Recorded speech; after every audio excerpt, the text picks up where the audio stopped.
Okay,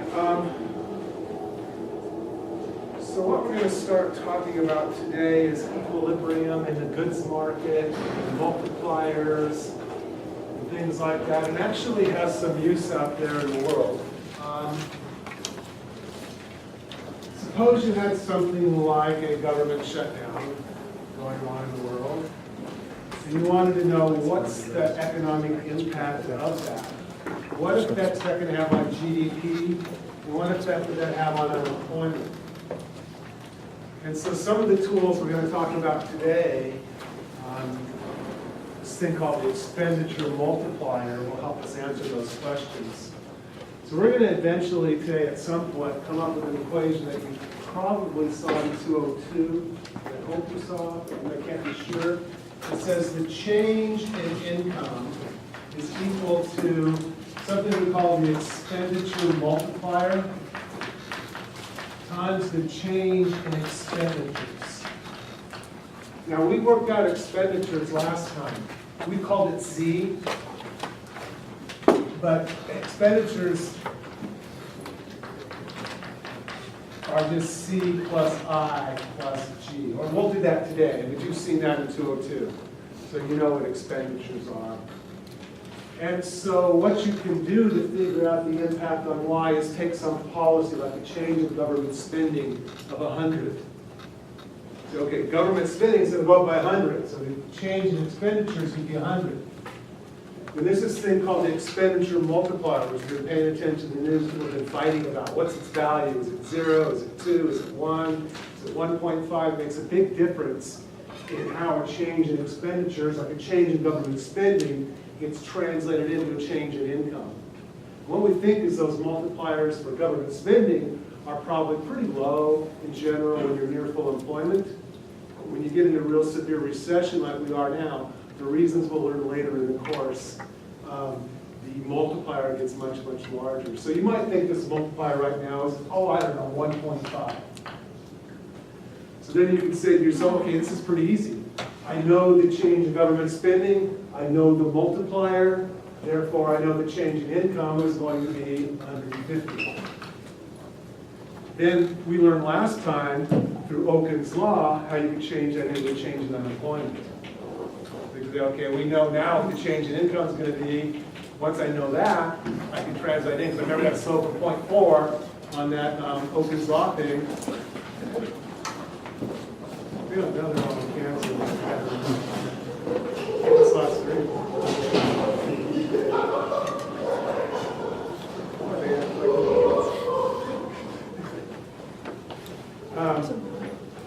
So that's pretty easy. Then if there's some variance on here, oh, it's 0.5 to 1.5. Well, this will be 50 to 150. You can figure out what that would be. If there's variance on this you're not sure about, you can do the same sort of thing.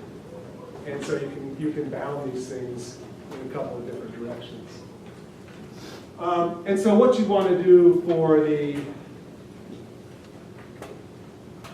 government shutdown is to say, okay, this thing happened, how is that going to impact government spending? Turns out you think it's going to be costly actually to have this shutdown. How is that going to affect consumption if we say have 900,000 furloughed federal workers as a result of the government shutdown do not consume out of their savings because they're not getting paid during while they're on furlough. They don't get a paycheck at all. And so initially, if they think it's going to be short, their consumption might not be affected much, but the longer it drags on, as they start to run out of savings and all that other sort of stuff, that hit on consumption through 900,000 people, particularly in some areas of the country where those people are more concentrated.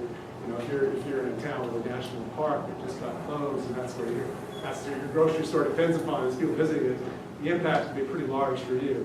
And so, but you can get the impact on all those things. So I looked and looked and looked last night and today trying to find out what the estimates are, the change in C, the change in G, and so on, and I just couldn't find them. I can give you I'm pretty confident 1 to 1.5 here, maybe closer to 1 these days, but somewhere in that range with the multiplier. And figuring out the government shutdown was really hard. You go back to some of the last ones, and they thought that the government cost was about $10 billion. But they don't add in this when I'm talking about the change in consumption here through all the layoff workers and all those sorts of things. But suppose you think that this went on for 3 weeks, it would have, say, a $20 billion impact. And you think the multiplier is somewhere in the 1 to 1.5 range. And what you think is over that 3-month period, if you think this is a decline in consumption and so on, you think, well, over that 3-week period the government shut down, it's probably going to be somewhere between -20 to -30 billion for the cost of the government shutdown. Now, in a $17 trillion economy, 17.6, I think I looked up this morning, $1 trillion even in the recession, that's not a huge impact. And so the shutdown itself probably isn't going to have that big of an impact on economic growth. Most of you get some estimates, instead of 3.15, we'll have 3.05 or something like that. So it's not that big of an impact on the percentage that the economy is going to grow. And so this is not a big deal. The bigger deal will be if they begin to default on their debt obligations, right? So suddenly the U.S. has to, doesn't make its debt payments because they run out of money, because they haven't lifted the debt ceiling and they default on debt or come close to doing that. The impact of that's going to be far more severe, and that's where the really big economic costs come. It's not the shutdown itself, it's when you start to come to the point where you're going to default on the debt that's going to be costly. What you'd expect to happen there could be exchange rate implications for this, but the big impact would be an interest rate spike. So people wouldn't be willing to loan us money as cheaply anymore if they started to get afraid that when it came time to get their money back, they said, oh, I'm sorry, the Congress can't get its act together and we're not going to pay you. And the minute, you can actually see some spikes in some of the shorter term debt right now that's actually in danger of hitting the ceiling because people are starting to get worried about that in sort of the secondary markets for financial assets. And so we're starting to see some action, not a lot yet, because I think most people think they're probably going to resolve this. But as that gets closer, you'll start to see that interest rate spike.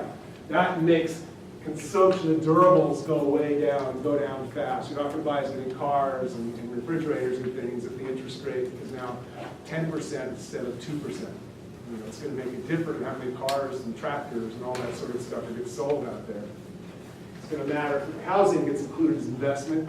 It would hurt housing markets to have interest rates go way up. It would certainly hurt business investment.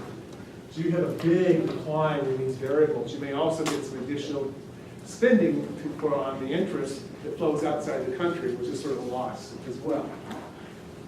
Because you have foreign debt holders and something they're going to pay a lot more interest. And that's another way in which you kind of leads from the U.S. And so all these things working together, if that happens, could cause a great big change in C, a great big change in I.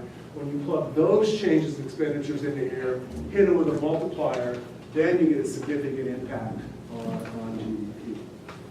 And so that we're basically going to work out a simple version of this model today and sort of play around with it. So, you can use, it's the same principle in more complicated models. So just figure out, here's something that happened in the world, they cut taxes. Because they cut taxes, consumption went up by $100 billion, say. Okay, plug that into here, that's the change in expenditure, you get it with a multiplier, you get the change in income. And so for any policy that happens out there, you just have to, what's the impact effect on C, I, G, and net exports? Once you know that, hit it with this 1 to 1.5. Well, it depends on where you are in the business cycle, what you're going to hit it with in terms of the multiplier. But hit it with a multiplier that's appropriate for that stage in the business cycle, and you get the impact on average.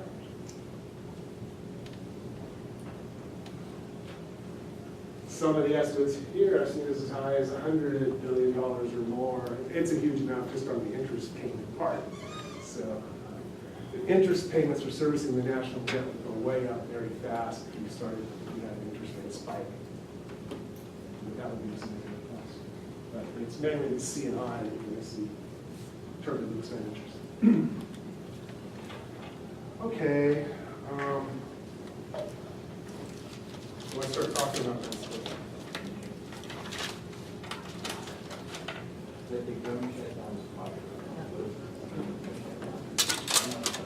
Yeah, then the impacts are going to grow quite a bit. And the longer it goes on, the worse it's going to be as well. Yeah. So those furloughed workers, and you have more furloughed workers, and so on. Less government spending, stimulate the economy, GDP will go down.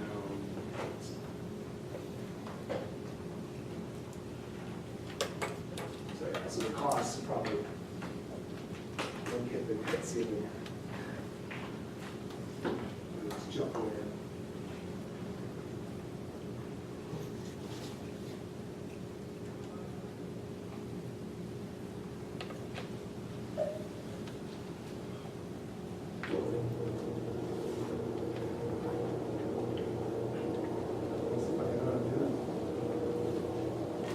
Oh, no, I don't. I don't want that much.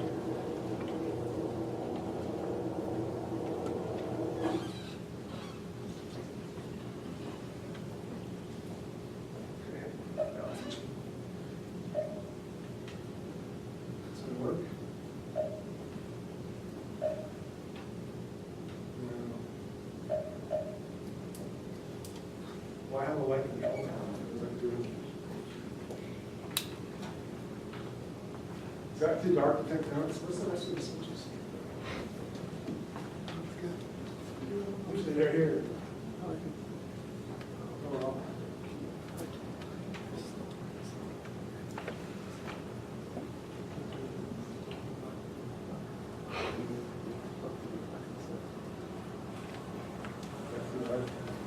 Sounds good. I can't see the signals, so it's maybe not. Okay, is anyone see light now? Oh, well. So I had a little trouble getting the video processed, but it's finally there. Once they go up, it'll still take a little while for it to process. So it's still being processed at YouTube, but you can get the low-res version right now. What I recommend doing is just, you can play this thing, and then if you take it to full screen. Let me see if I can get a higher resolution here. So the highest I can get right now is 360, but eventually you'll be able to get to 1080, I think it is, full high definition. And then you can take it to full screen, and you'll be able to see it fairly well. When you get the higher res versions, you'll be able to see the printing and all that really well. And so you'll need a relatively fast connection, probably Wi-Fi. But if you have that, it's pretty easy to use this.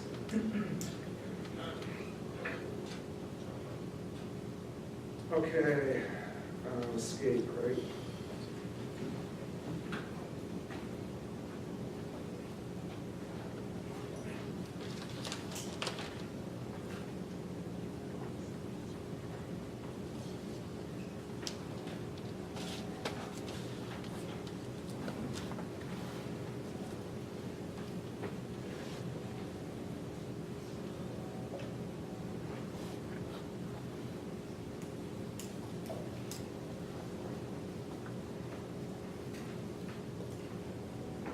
I'm sorry for the inconvenience too.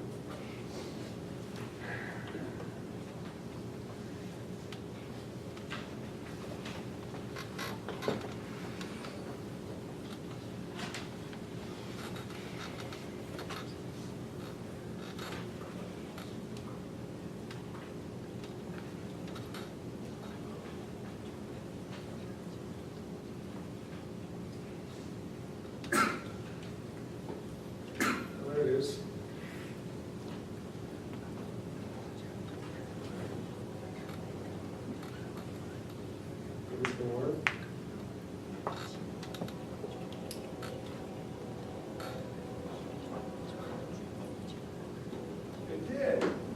How about that? Okay.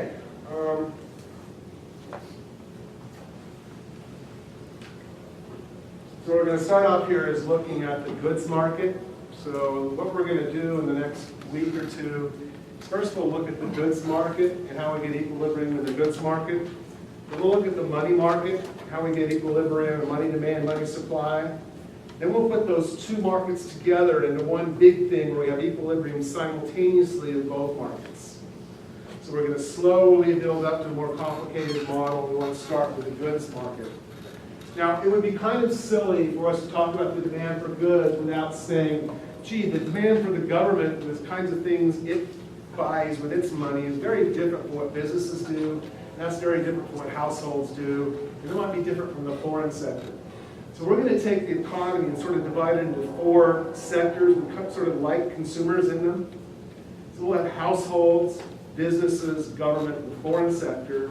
They'll consume, invest, government spend, and have net exports, imports and exports. But we're going to take this and then we'll look in, divide it into those 4 sectors, and then each sector will have its own demand function. This is the net foreign demand, government demand for goods and services, business demand plus houses, and then this is just the consumption of durables and non-durables by households. So all the stuff they consume in a month. And so that's where we're headed. Then we're going to say, okay, given this demand function, so we'll just add up the demands for these 4 sectors, and given the production of goods and services, what's the equilibrium in the goods market? What determines the quantity of goods and services that actually exist? And then we can start asking questions about how would that equilibrium change if we change government spending, or change taxes, or change this, or change that. So we begin doing policy experiments on the model that we've built. So we're going to start off with a simple 45-degree line diagram you learned in principles, you should have learned. And then we'll later, next week, turn that into something called an IS curve.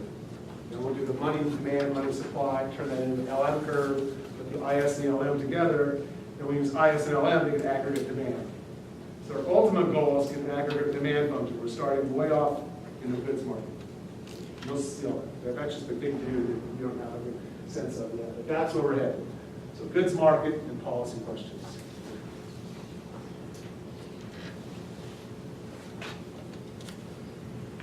Okay, and this is just what I said. Because it varies across sectors, we're going to have different demands for the different sectors. So let's start with each one. So the households, we're going to call consumption, and we'll use the symbol C for consumption. And in a few minutes, we'll write down a consumption function. It tells us how consumption varies with income and maybe other things. If we want it, we'll just focus on income. So households consume, we call that C in our model. Businesses, even if it's paper clips, we're going to capture it business spending, all the spending by the business sector, from new factories to cars to everything, in investment. So those will be investment goods. We also include the demand for housing by consumers in I. I is not the biggest component of GDP, but it's definitely the most volatile. That housing investment and business investment tend to move around a lot, and they drive a lot of the fluctuation in GDP. We just have a good example of that in recent times. So investment's not the biggest component, but it's the most variable, and it's probably the one that drives the most fluctuations in output. Consumption tends to be fairly stable, though it dropped a lot during this recession, and it hasn't come back yet. It dropped with income, and it's sort of going parallel to its old path. I can show you that some other time. Anything the government buys is called government spending, government expenditures. We'll use the symbol G for that. We'll use I for investment, capital I. Importantly for government spending, that does not include what we call transfer payments. Transfer payments are things like Social Security, Medicare, all those sorts of spending. We're not including those in our measure of government spending. We'll capture that somewhere else. All we want here is the demand for actual stuff. So you have to be buying a good or a service, not just transferring money from the government to the private sector. That's a different kind of thing. That's not a demand for goods and services. That's a financial flow. Basically, it's a negative tax. Instead of giving the government money, the government gives it back to you. So we'll just take the net tax flow. Taxes minus these transfers, as they call it. Now, so we'll capture that in taxes because it's a cash flow, not a net. And then for the foreign sector, we want to capture the net impact on the US. When we import goods, that means that part of our demand is getting lost to the foreign sector. We bought the good from some other country. And so that's a negative impact. But people from the outside who buy our goods, that increases the demand for US goods, right? We buy stuff somewhere else, that's a net loss to the demand for the US goods. So what we want is the net impact. So what we take is exports, the forward demand for US goods minus what we lost to the foreign sector. And that's the net impact on the demand for goods and services for the US. And so if we want the overall demand, what do? We just add these all up. C plus I plus G plus X minus IM. In my other class, it's called NX, net exports. I'll probably say that sometimes, or even write it, because I'm just used to using NX. But this NX is just X minus IM, it's just the net exports. Some books you might use that in the TOT class instead.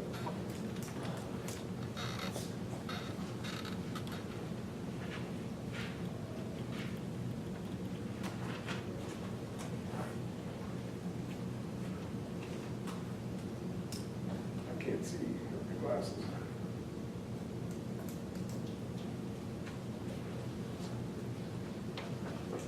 And I was going to update this, but I kind of just wanted the information in the book and the class to be the same. So this is from 2010. I just grabbed it from the book.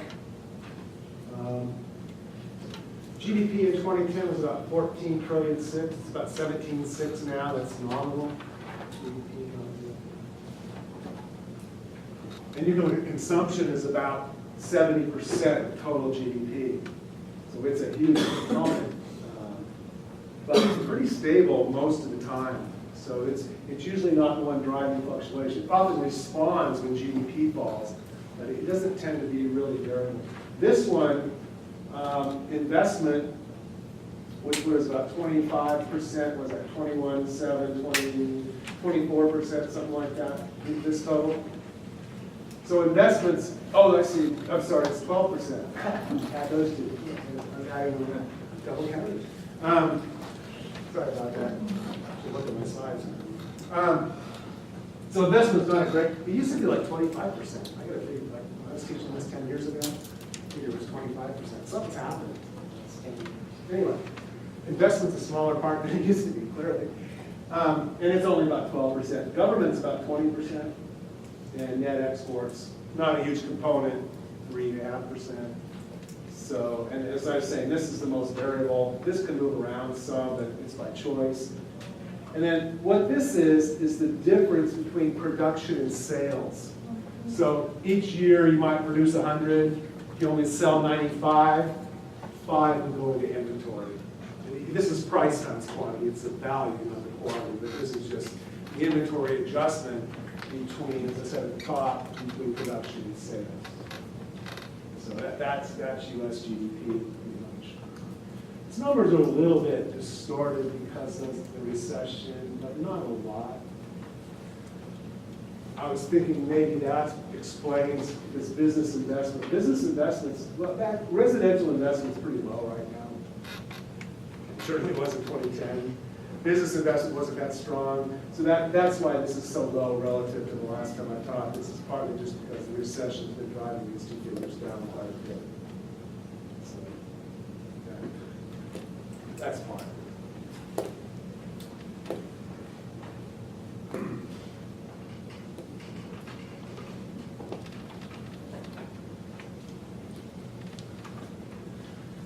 So as I was saying, this just defines what we're going to call expenditures. Later this will actually be aggregate demand, but for now this is just an expenditure problem. So Z is total demand for goods and services, or total spending, total expenditures. And we just add up all of the expenditures in each of the sectors that are out there, since they're all separate. This is just a definition, so we're using the triple bar. It's not equality, it's not equilibrium or anything. We're defining Z to be that. So anyway, to make it simple, in macro we assume that all firms produce the same good Y. So we're just gonna have this one thing called GDP. We'll just assume everyone produces it. It makes it simple. And so we only have to worry about one good. That's standard in macro. For now, we're going to have a fixed price. And so for the moment, when we build this model, actually interest rates are fixed too when we first start. So both prices and interest rate in this simple model are fixed to make it simple. And we're just going to look at how Y changes. Then we'll let interest rates change and see how R and Y are determined. Then we'll let prices change. We'll see how all three are simultaneously determined. We're going to start simple, hold P constant, hold interest rates constant, and just look at how Y is determined. Then we'll slowly make the model more general and more realistic. But anyway, so that's where we're starting. And we're going to close the economy. So we're going to have imports and exports all be zero, just to make it simple. When I first started teaching, I could say it's not a very important sector for the U.S. economy. Now I can't say that anymore, so I have to say we covered that in another class. It's too much to do in 10 weeks to do both the international and this economy, the closed economy. So we're just going to do the closed economy. Yes, sir? When you talk about that, we will assume that just refer to this equation? For the moment, we're going to assume that, yes. For the goods market, and in general, we're going to make, for now, until I say otherwise, these assumptions are in place. For the whole class? Until I say they're not. So for now, they're in place, but we're eventually going to relax some of them, like the prices are constant and interest rates are constant. We'll eventually relax that one. This will always be true, and this will always be true in the class. And are you using the economy to pull up and imports and exports? Right. So imports and exports are both zero.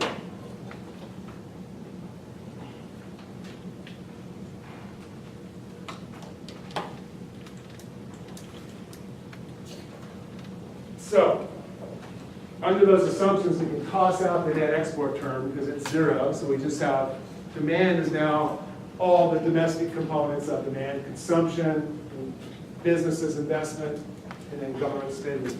So households, businesses, government, no foreign sector. Now we need to say, okay, what do each of these functions depend upon? What determines consumption? What determines investment? What determines government spending?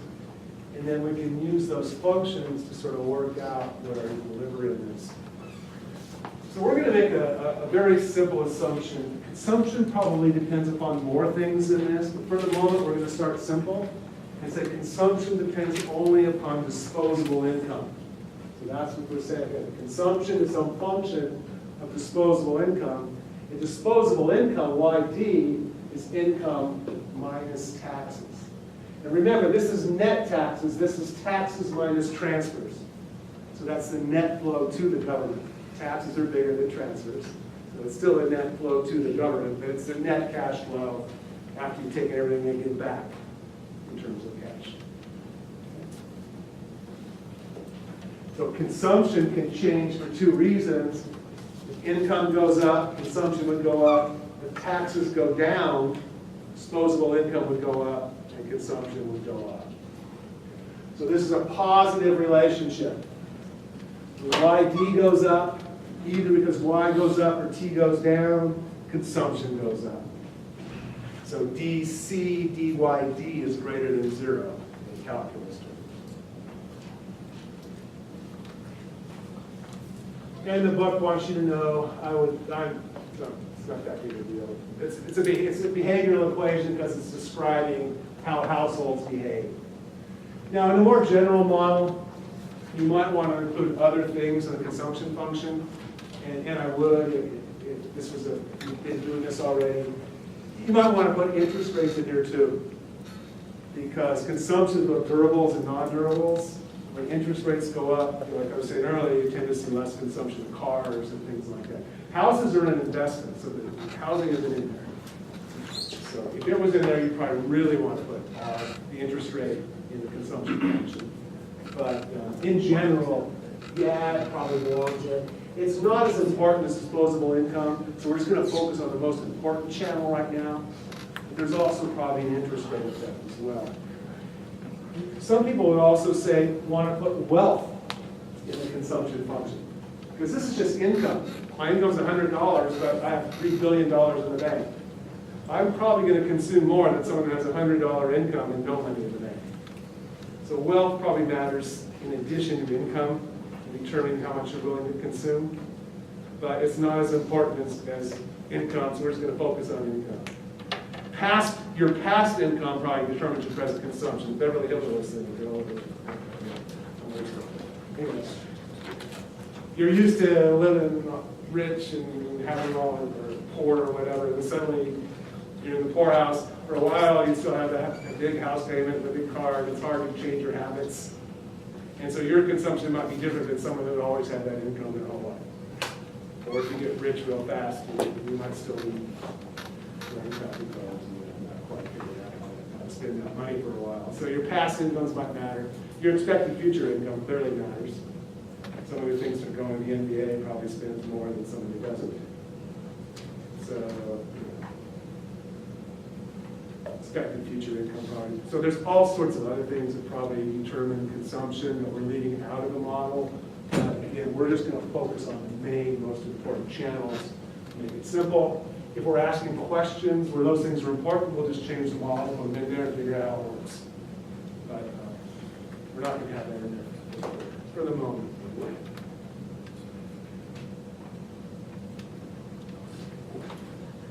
So this is just an example of a consumption function. It's a linear example. C is C0 plus C1D. A plus B times your principles will probably use all sorts of different symbols. Some use an M there, some use MPC. You probably had something like this in the principles class. That's the consumption function. So it's just a linear function. Say C0 and C1 are just numbers. C1 might be 0.8. C0 might be 200. So consumption is 200 plus 0.8 of YD. If I give it a YD, it gives me a consumption. So it's just a specific function that tells me consumption for every possible income. Now that C1 parameter has a name, and it's called the MPC, the marginal propensity to consume. And what does that tell us? It's so easy to go too fast with these overheads. Pause, and check out it.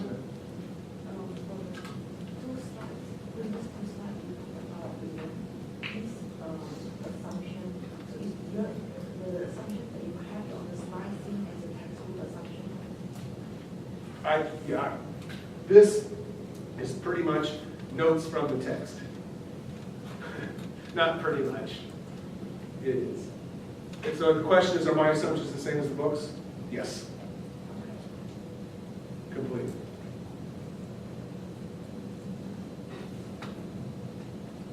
And this is exactly the symbols and everything from the book. In a few minutes, I'm going to apologize for not being able to exactly duplicate the book. So C1 is the MPC, and the MPC tells us what? It tells us how much consumption goes up when disposable income goes up. So if C1 was 0.9, what would that mean? Read it right there. Not used to having this behind me. It means if income went up by $1 or taxes went down by $1, either one, disposable income goes up by $1, consumption goes up by 90 cents. Where does the other dime go? Into savings. So what's the marginal propensity to save here? 1 minus C1. Anything that's not consumed is saved. Your income in this model goes 3 places. Income is consumption plus savings plus taxes. So Y minus T is C plus S. So disposable income is equal to consumption plus savings. So it's not consumed, it's saved.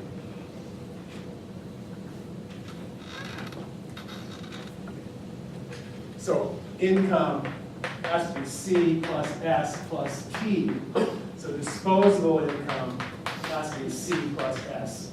So if that goes up by $1, and this goes up by 90 cents, this has to go up by 10 cents. And that's that C1 parameter that tells you what the split is between the two components. I don't know if you can see that. You can call it a dark chop if they have such a thing. Especially Sure they do. We will assume that the MPC is between 0 and 1. You can't consume more than your income, basically. That's not a good assumption for individuals. I bet some of you are consuming more than your income these days. I'm getting it from someone else. They must be consuming less than their income, though, if you're consuming more, because maybe your parents or somebody's sending you money, I don't know, wherever you're getting it, maybe you're, I don't know. Anyway, then your MPC could be greater than 1. But for the U.S. as a whole, in a closed, if that's the world, it can't be greater than, you can't consume more than your income.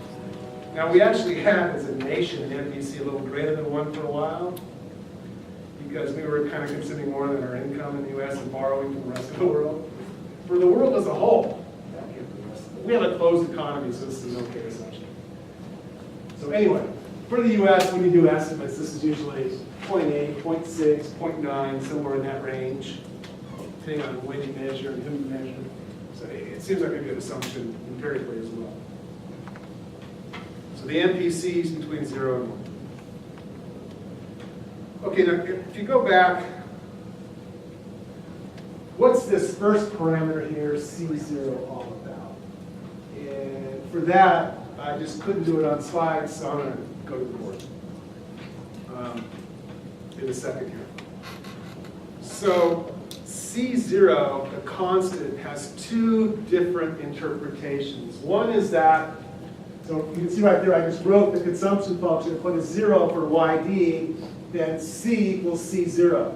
So all the constant is, just what it always is, it's what the left-hand side is when the right-hand side variable is 0. It's what consumption would be if income were 0, disposable income were 0. So what it says is, the literal interpretation of C0 is it's your consumption if you had no income. How would you do that? You can sell your car, sell your house, sell your stamp collection, sell stocks and bonds. You can dis-save. You can draw down your wealth by having negative savings, in essence.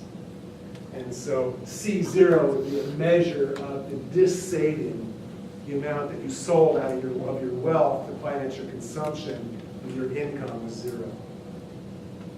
That's the literal interpretation.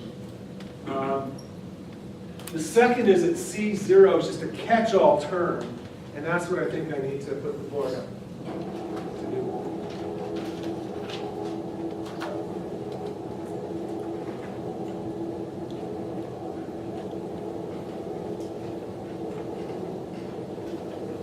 So we have this equation.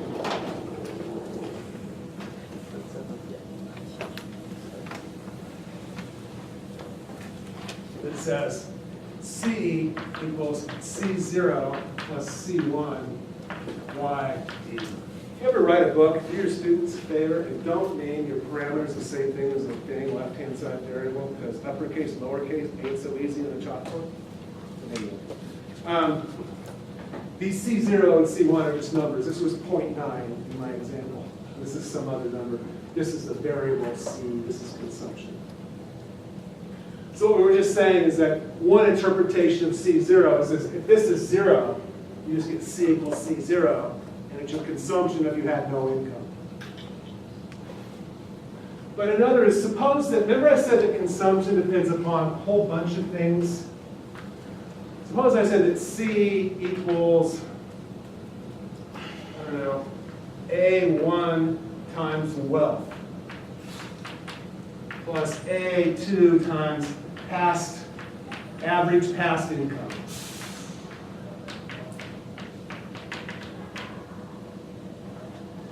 Plus A3 times expected future income.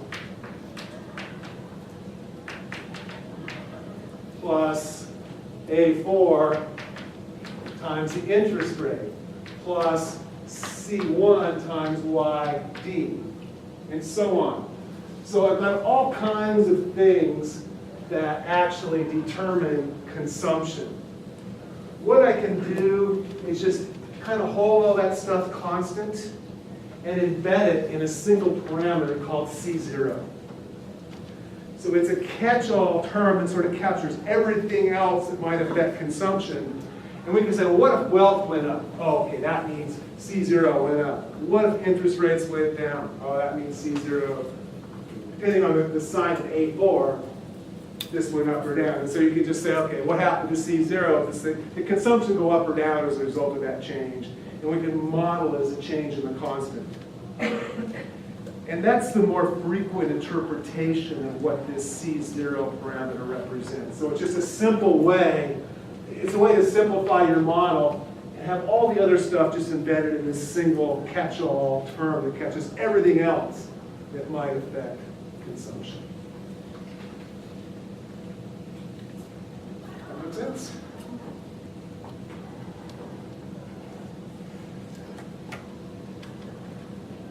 So then you get just what we had before, C equals C0 plus C1 YD.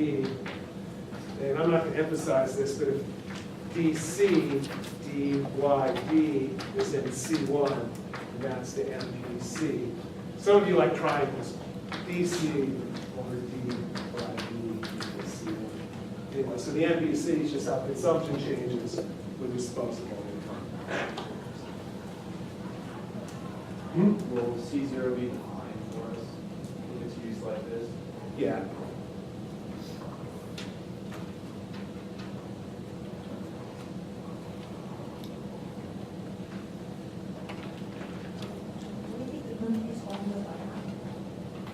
The big one?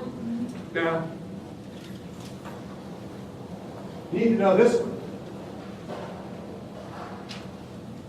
And you need to know that C0 captures all the other things that might affect consumption, and perhaps give a couple examples.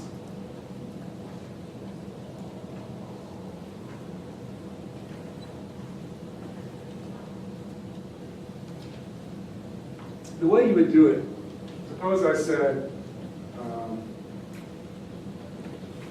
suppose wealth goes up. What's that do to the consumption function? You say, oh, okay, it's not YD, so it must be in here. When wealth goes up, consumption probably goes up. So what that would do is raise this A0 parameter. What if the interest rate went up? You say, okay, A4 is probably negative. Interest rate went up, people are probably going to consume less, so that means that C0 went down. And so, what if your expected future income goes up? What if people are more confident about the future? So they think that GDP is going to be higher in the future than they thought yesterday. Okay, that probably makes them consume more today, so C0 would go up.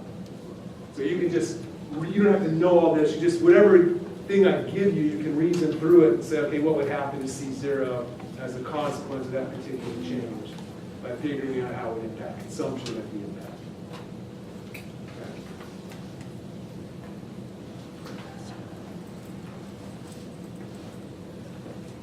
So drop the board down.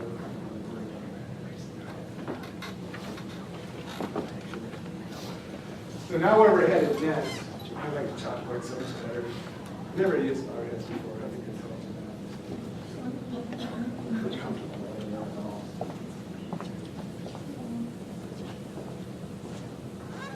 So where we're headed next is to graph this thing. We've got this equation, C equals C0 plus C1 YD. We want to graph the relationship between YD and C.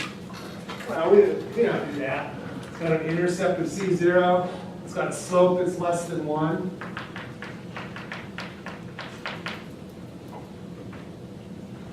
The slope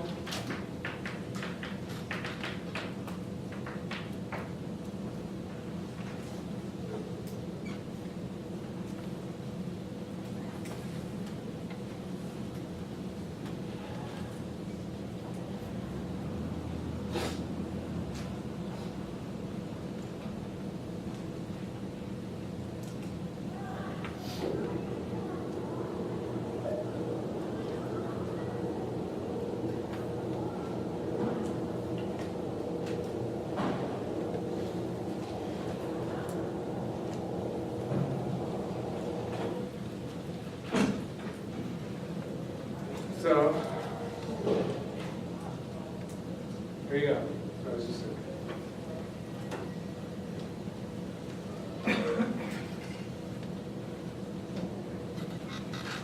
That's the consumption function.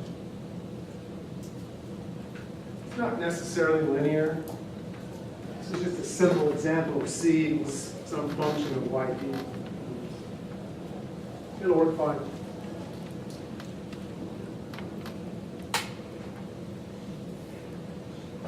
The only other thing we need to do is a trivial step. Plug in the definition of disposable income, income minus taxes, and then our consumption function looks like this. C equals C0 plus C1 becomes Y minus T. Sure.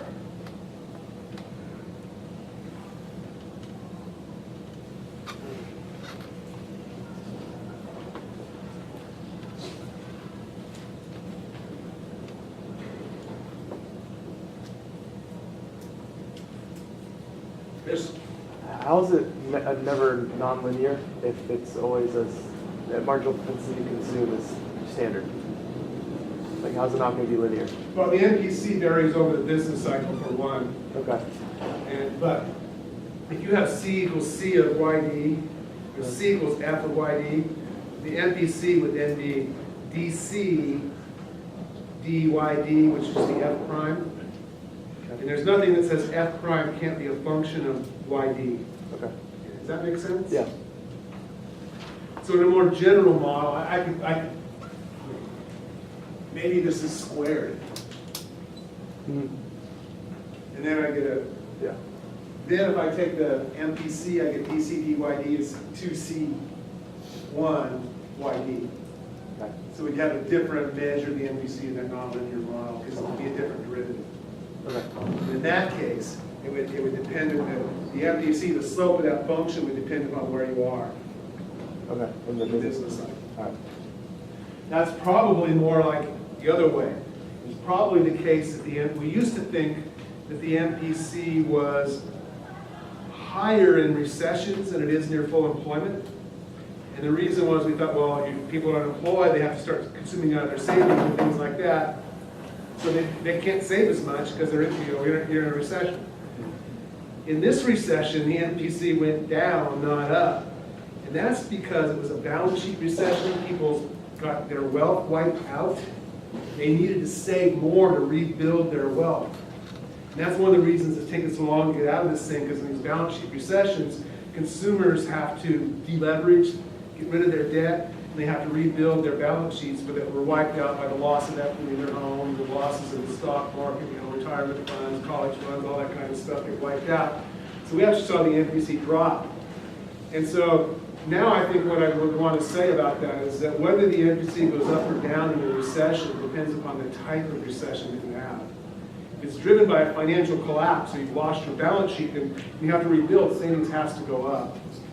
And that's also what happens when you get debt load and things like that. The savings has to go to pay all that off. If it's another kind of recession, like an oil price shock, then you don't have this balance sheet rebuilding effect, then you're going to get a different impact on your MPC. So it's really going to depend upon the type of recession you have, exactly what sort of impact it's going to have on the MPC. But I used to just say, tired recessions, and it's just not true of these balance sheet recessions. The evidence suggests it's not true. It really dropped.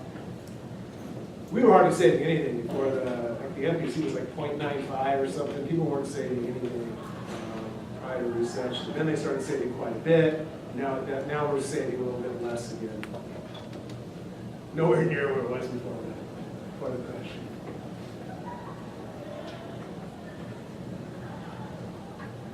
But in this model, C1 never changes unless or the modeler can change it.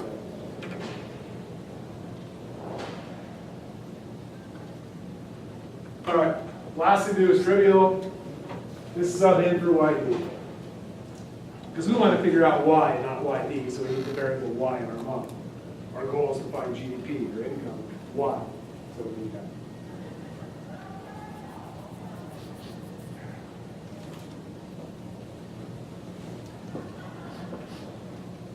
Okay, next is investment. So here's what I have to call it. I could not figure out how to get an I bar into here without using a PDF and then copy it over and turn it. I basically had to do it in Word and turn it into a PDF, then turn the PDF into a GIF, and then copy a GIF into here. I'm not doing that every time I have to write a bar on a variable. So I just made I0 instead of I bar.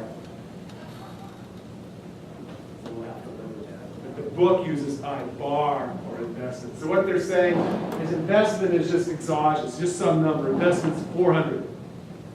So what I wish they would have done is, because later on they're going to say, you know, this is a really crappy model of investment, because investment there is business investment in factories and things like that, and it's also housing investment. That probably depends upon the interest rate.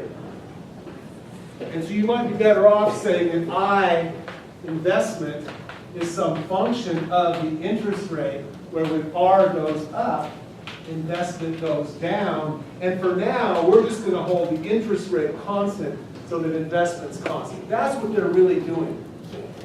Investment's a function of the interest rate. Let's hold the interest rate constant for now so that investment's constant at, this gives you that I equals I0 because R is always R0. So that's what the book is really doing, but they don't tell you that. In the chapter after the next one, we're going to use a function like that. I equals B0 minus B1R or something like that. So that when R goes up, investment goes down. But for the moment, they're going to just want to hold it constant because we don't want interest rates to change yet, because we only want to have one variable to figure out. Then we'll figure out how to get R into the model next week. Yeah. Well, 10%, no, no. All right, where am I? So later in chapter 5, I'll depend upon the interest rate, but for now, it's exogenous, it's constant. Exogenous means determined outside the model. You just give it a value somehow. Government spending, T and G are what define fiscal policy. Fiscal policy is a plan for G and T. We're going to assume that the government has full control over both of those variables, so they can just set G and T at whatever values they decide they want to set them at. That's a reasonable assumption. How exactly they decide what to set them at is the hard part to figure out. Once they decide, because that's the whole politics. Once they figure that out, they can hit whatever they want. We'll talk about the politics side of this in some of the points.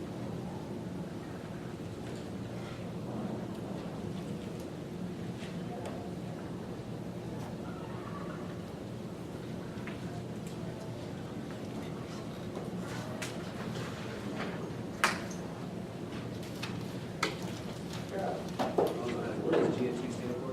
GNP? GNT. What does it stand for? What was government spending? Government spending and T is taxes. Oh.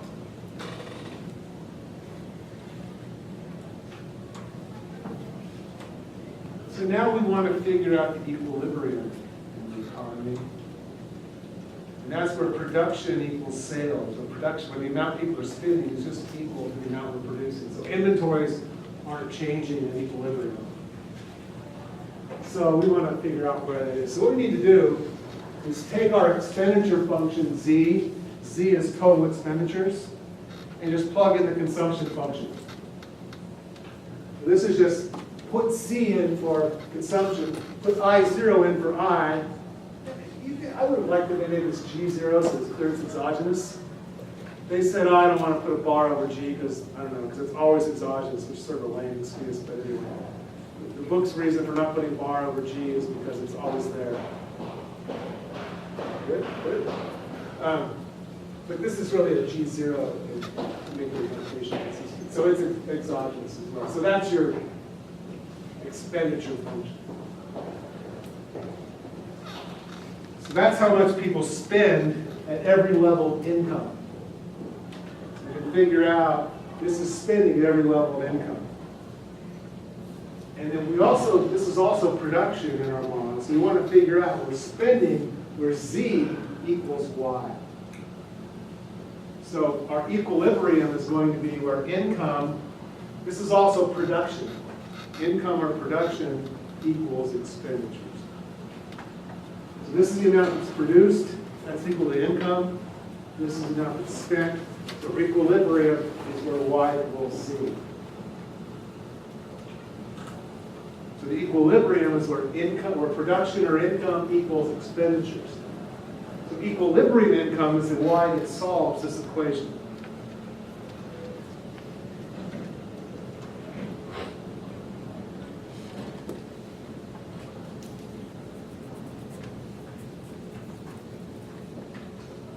I'll give you all a chance to catch up.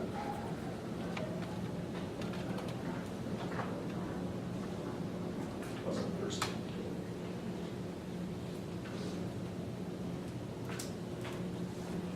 I was going to do it about half of you were doing it and check them down.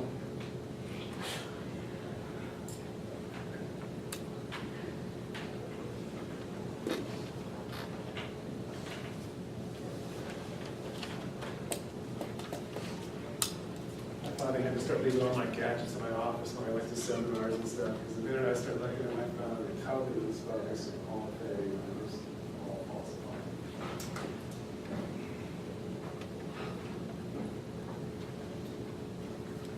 So we want to figure out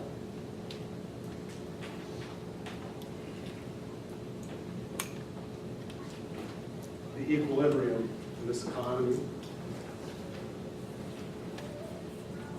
But, you know what? I think it's a good time for a break first. So let's take a break right there. Start again at 5:05. Okay. One thing I forgot to talk about at the beginning, but maybe this is a reward for actually coming back after the break, is I'm going to post the first homework. It's all ready to go. I just need to hit the button, and I'll do that right after class. It'll be due next Thursday at the beginning of class. And here's what you need to know. We're going to draw. This will be 6 questions. So I'll come with some way of drawing a number from 1 to 6. We'll draw it, and that will be the problem that gets graded. After I draw, I can't take homeworks, because it's too easy to send a text to somebody and they can just work on one problem. They can come in an hour later and say, oh, I'm so sorry. And so I can't do that.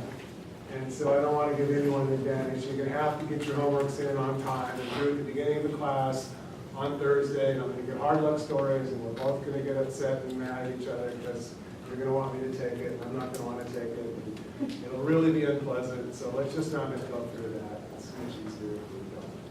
So anyway, I've been doing this long enough to be able to say no, as hard as it is. Thursday.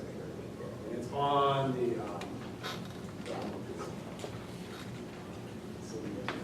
I'm actually not going to be here next Thursday. I'm going to have my GTF lecture that day, so we can just pick up this stuff. I'm going to be at the St. Louis Fed, visiting there. And then your midterm day, I'll be at the Chicago Fed. I just got back from the San Francisco Fed. Anyway, so I'll not be here the exam here. I'm not going to be here next Thursday, but I'm going to have him probably go over the homework and then do a little bit of new material that day as well. So that, anyway, just so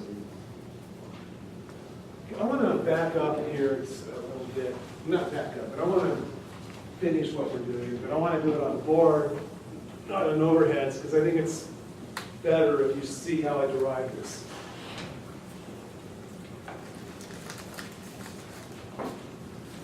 So we're going to find the equilibrium for this economy algebraically, mathematically.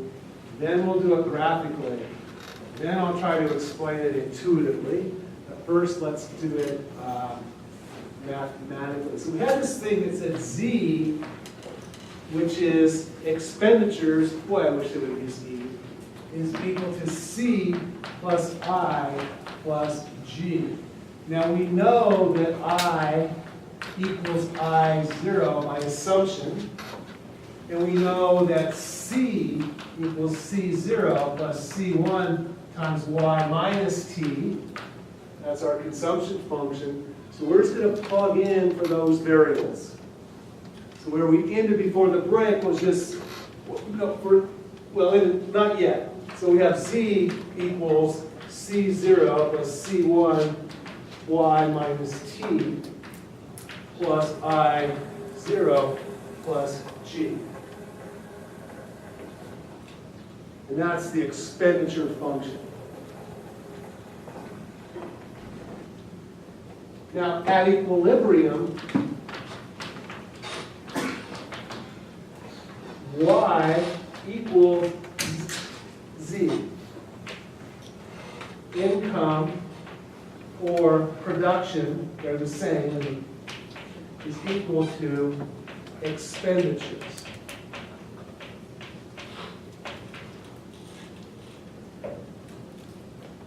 So we want to use that equilibrium condition to find the y that's the equilibrium one.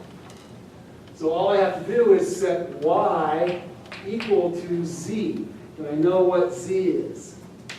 Z is C0 plus C1 is y minus t plus I0 plus g.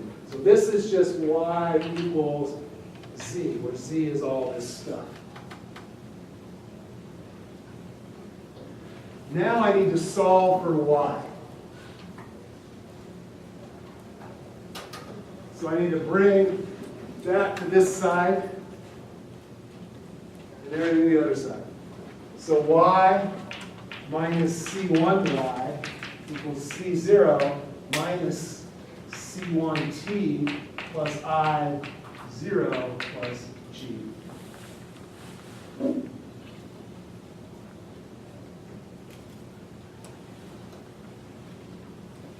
So all I do is just grab this term.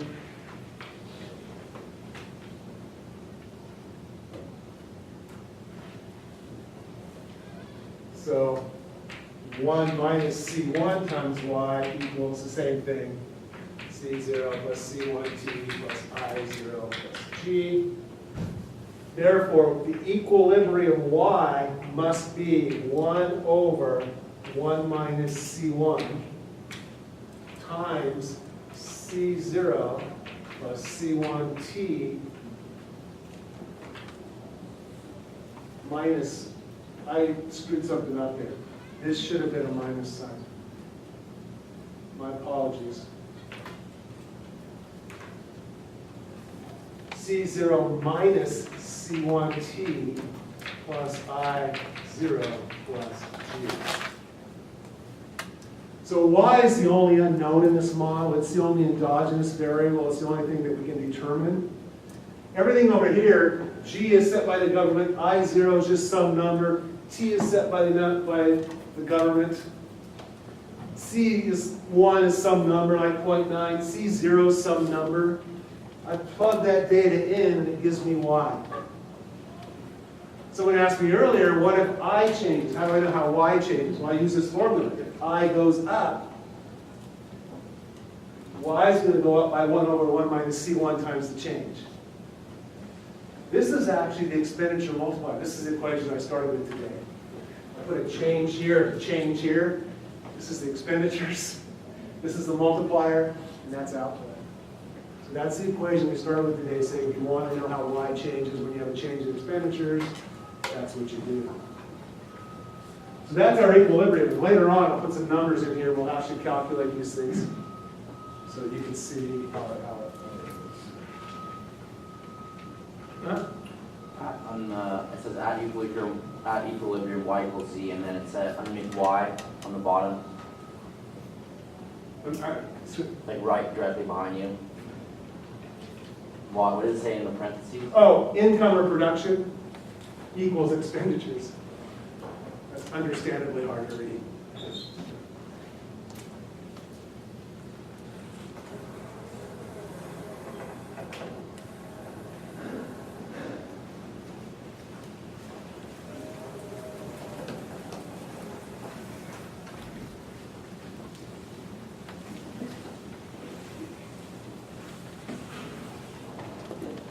So these things have names. This 1 over 1 minus the MPC, you covered this up in principles, you learned that was the multiplier. So this thing here is the expenditure multiplier. So 1 over 1 minus C1 is the expenditure multiplier. The term C0 minus C1T plus I0 plus G is called autonomous spending.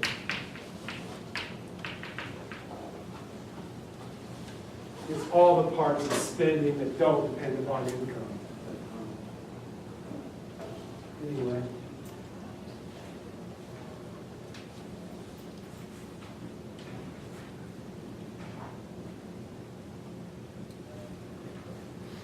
Trying to figure out, this is all on slides. And so for any increase in autonomous spending, so what this formula says is that Y equals the expenditure multiplier times autonomous expenditures. There's always a formula like that, even in a little more complicated models. Just this earlier today, I was doing one of these, it's all derivatives, but the multiplier was 1 over 1 minus C of Y minus T plus I prime L of Y over L of R. So it was a much more complicated function. And this was different, but the relationship was still identical. So if you know the multiplier, it works even. It doesn't, this is independent of the model. It comes out of the equilibrium condition. So what that tells us is that the change in Y, well, I want to know what the change in Y is. I want to know dy, d autonomous expenditures. It's just the multiplier. So the change in Y is the expenditure multiplier times the change in autonomous expenditures.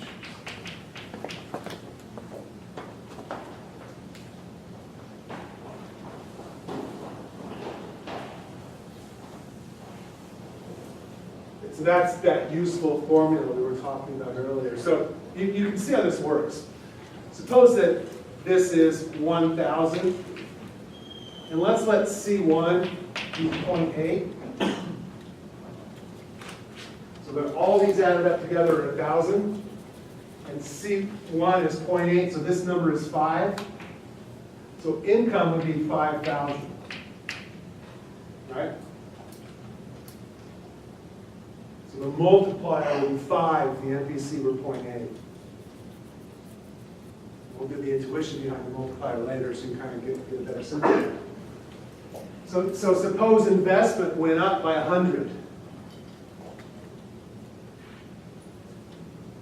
That makes this now 1,100. So now we would get 5,500.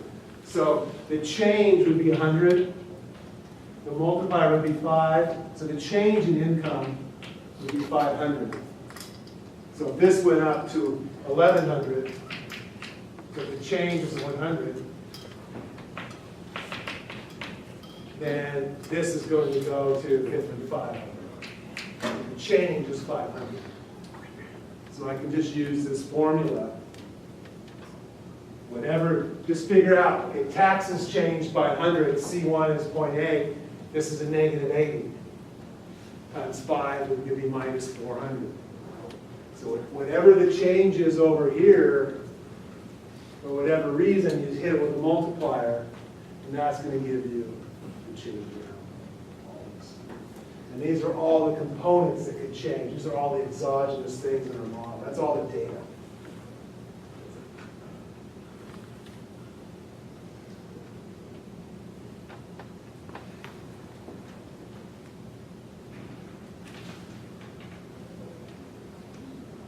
We'll do more of these. Got 3 examples as we go through this.